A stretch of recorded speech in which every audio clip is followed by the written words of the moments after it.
Hello and welcome to the Europe Conversation. I'm Stefan Grobe. My guest today is a man who stood up to Moscow when he was Prime Minister of Lithuania more than 10 years ago. An experience that serves him well today as the European Union's first ever Commissioner for Defense, Άντριους Κουμπίλιους. Thank you for coming on the show, sir. My pleasure. So, as Prime Minister, you took on the Russian energy sector. You claimed compensation for damages during the Soviet era in vain to this day. Problems that only sound too familiar in Ukraine today. Does Russia is ever going to change? Well, I still hope that we shall see at some time, many years in the future, more normal Russia. Today, definitely, Russia with Putin is a bigger threat to European security, and we see the terrible war in Ukraine. And that is what we were able to predict almost 10 years ago, where Russia is moving. It's almost more than a year now that you're a Commissioner for Defense, a portfolio that has become the most important, the most consequential within the European Commission. Did you see that coming? Well, when I was nominated as the first ever Commissioner for Defense and Space, he was quite skeptical opinions around that, well, what this Commissioner will do, that Europe is not so much engaged into defense. But that was really very, very prudent decision by Commission President to establish such a portfolio, because during this year, really, defense became one of the most important strategic priorities for the whole Europe. And we're doing quite a lot. We managed to achieve, we created a lot of what I call opportunities for member states to develop their defense capabilities, especially financial opportunities, for example, safe loans. And that allows us to move ahead with our very clear plans, what we call roadmap on defense readiness which we need to achieve before 2030. Let me follow up on this. So the European Union has no army. It doesn't have a command structure like NATO. So what does the EU bring to the table? What can the EU that NATO cannot do? Well, NATO has military power, we have industrial power. And when we put both those things into one system, it brings really our defense readiness, because NATO is defining so-called capability targets, defense capability targets, in terms of how many tanks, how many artillery pieces our armies needs to have. And we're coming with our industrial policy. As European Union, we are now exactly coming to very important new stage with European Defense Industry Program, a new system of industrial policy instruments. And also we can raise additional funds, what we did, for example, with the safe loans. We are planning to increase our defense spending in next multi-annual budget by 5 times. So a lot of things where we are really able to help member states to develop those capabilities which they need to have in order to be ready to defend and to deter whatever our adversaries are planning. Yeah, and of course, why is Europe doing this? Because of the war in Ukraine that is now 4 years and counting. The latest push by the Trump administration to bring about peace between Ukraine and Russia. What is your assessment here? Should the Ukrainians accept it? Well, Ukrainians really deserve peace, and this criminal war really should be stopped. But peace should come on some kind of just basis, and peace needs to bring guarantees that such kind of peace will be sustainable. And I am not so sure that Putin will agree with that. So there are really, well, we can congratulate U.S. administration that they are pushing for peace. Of course, some of the ideas maybe are not always acceptable, and here European leaders are showing very clear our position. We're helping Ukrainians also to withstand and to bring some new ideas. But we shall see, and it depends really on Putin, and I am not so sure that without much stronger pressure on him, that he will be convinced to sit down and to end this war. A lot of people think that Putin is the perfect Trump whisperer on the international stage, and that Trump is doing this for different reasons, like he wants to make money, he wants to get the Nobel Peace Prize. How serious is this effort? Well, I cannot, evaluate here. At least he's showing initiative. He is trying to, to push for peace. That's, we can only congratulate. If the ways in which, those attempts are moving ahead, if those ways are appropriate, it's difficult to say. History will show. What would be important, perhaps, that we as Europeans, as European Union, should not wait always when, some kind of new peace plans will come from Washington, D.C. It would be good for us also to have initiative on our side and to prepare our plan. But how can Europe do that? Trump is deliberately sidelining the Europeans. He doesn't want to deal with them. Yet, we're there. We're a neighbor of Ukraine. We're much more impacted by this war. So what can European diplomacy do exactly? We can do, as I said, we can really be stronger and more effective in showing our support to Ukraine in such a way that, it would be a strong message to Putin that he will not be able to achieve anything. First of all, our financial support, military support, for example, for Ukrainian capabilities to do deep strikes into Russian territory. Also, our support to air defense systems in Ukraine, where they need to defend their energy infrastructure and so on. So there are things which we can, move ahead. We can put that into some kind of package, and that should be effective, our alternative peace plan. So the latest Russian provocations have sort of changed the tone in European capitals. And there are now more voices who say that Europe should go on the offensive when it comes to hybrid attacks, etc. Europe should hit back with offensive operations and all these things. Are you part of this chorus of voices? Well, definitely, we need to see that Russian provocations, or what we call hybrid war, with provocations with drones, now also sabotage on railways, even terroristic, sabotage as it happened in Poland, demands from us much more clear strategy, how we are reacting. One thing is, how we are able to defend ourselves against some of those provocations. For example, it appears that really our capabilities to detect drones when they are flying into our territory, or to have cost-effective means to destroy them, are in quite a deficit at the moment. So we need to develop those capabilities, technological capabilities. But from another side, we need really to be much more clear on our political reactions, because we can just predict that Russia, if we shall not find the ways how to stop them, the Russians will increase those provocations. They will be happening much more often. We can imagine that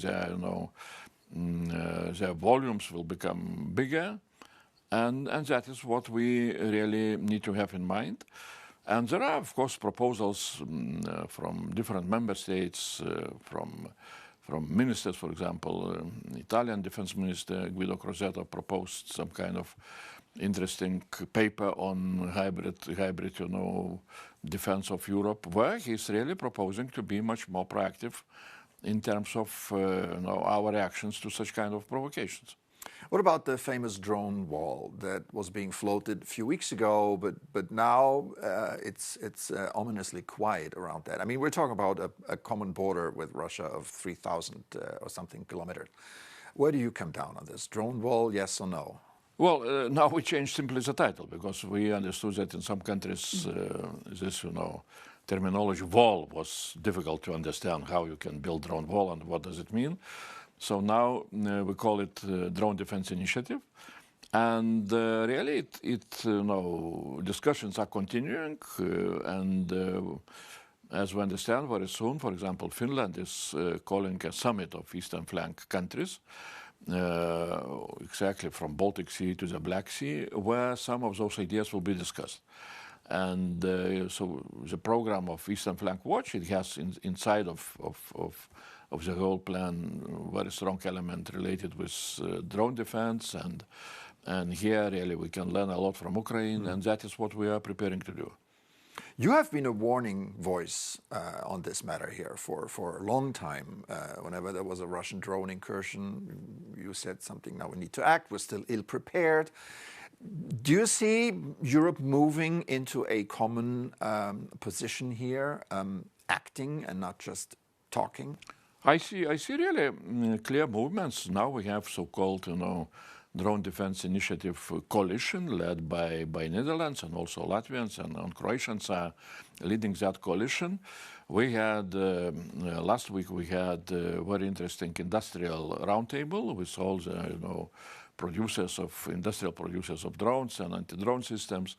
And now we are coming from next year, from the beginning of next year, we shall have the new industrial program, European Defense Industry Program, Είπε, what we call, with new instruments to assist member states to join themselves into development of some kind of joint projects, regional projects, with European defense projects of common interest.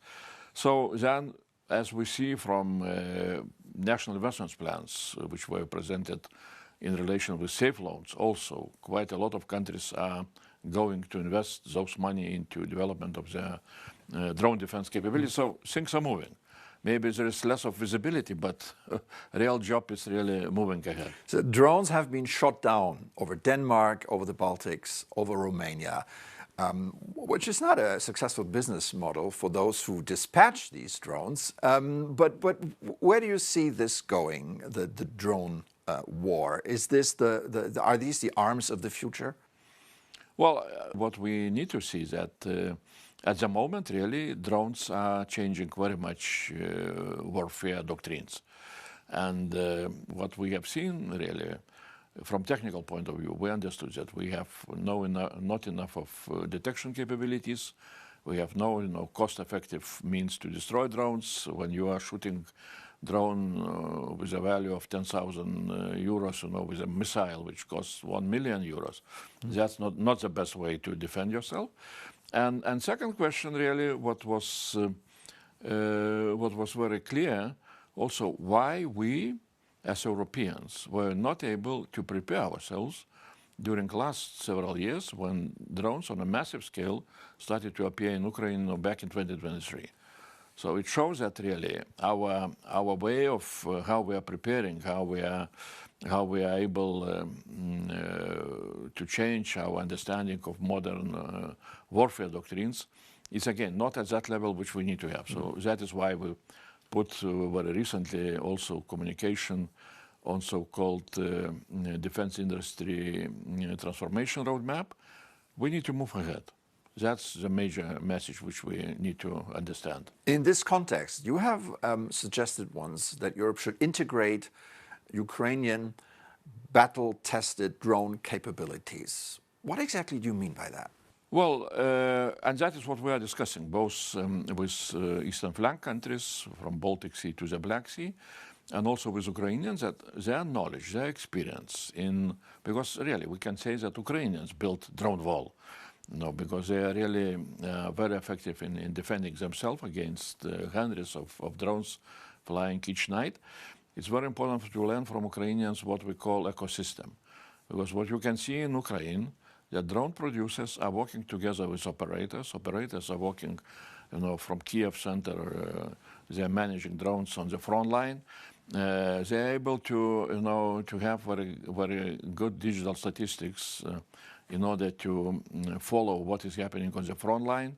And definitely they are able to innovate very quickly, because what they are saying is that the drone which you are using at the moment in 2 months' time becomes obsolete, because Russians are finding how to jam or to destroy those drones. So those things really, which is not so easy, you cannot procure them very simply. You need to work together with Ukrainians in order to get that knowledge and that experience. So that is why I'm always repeating that when we are building Eastern Flank Watch, when we want to build also what we call, at the very beginning, drone wall on this border, we need to do that together with Ukrainians and including Ukraine. And that is what this experience of Ukrainians can then spread into all Europe, and that would be beneficial for all of us. Now, winning a war is all about money, as we have learned many, many times. Of the 19 member states of the EU Security Action for Europe program, SAFE, 15 have included support for Ukraine. How much money are we talking about here? Well, we shall need to check, because now we are reading those plans. But we are talking here about billions. It's not just millions. It can be around 5 billion maybe, but we shall know more precise numbers after we shall check. After we shall, in some cases, we shall need to have conversation with the member states. So this is important, and it's important that really Ukraine is included into those plans of member states, where they are looking for joint procurement together with Ukraine. Some member states are going to establish joint manufacturing capacities in European Union countries, but producing weapons for Ukraine.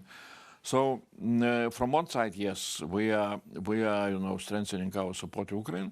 From another side, we are learning more and more from Ukraine, and that is where what I'm calling that we are helping Ukraine, but also we are asking Ukraine to help us with their knowledge. Is this going to help Ukraine in the long run, defending the sovereignty of its borders? First of all, we need to understand that the best security guarantee for Ukraine is really their strong army, which we can help them to build. And that is why we have this porcupine strategy, whatever it's called, and that really Ukrainian defense capabilities. I like this word. Yeah, it should be such, that Russians would not even think in the future, to start new aggressions against Ukraine. And definitely, they are battle-tested army, they are battle-tested industry, very innovative industry. Also, it's very beneficial in looking how we can build and how we can strengthen our own defense capabilities. So that is why we need to look how we can integrate those capabilities. And that is our future task. Commissioner, you're also in charge of space. Sure. Amazing. What are the challenges here for Europe? Well, first of all, definitely space is of dual use.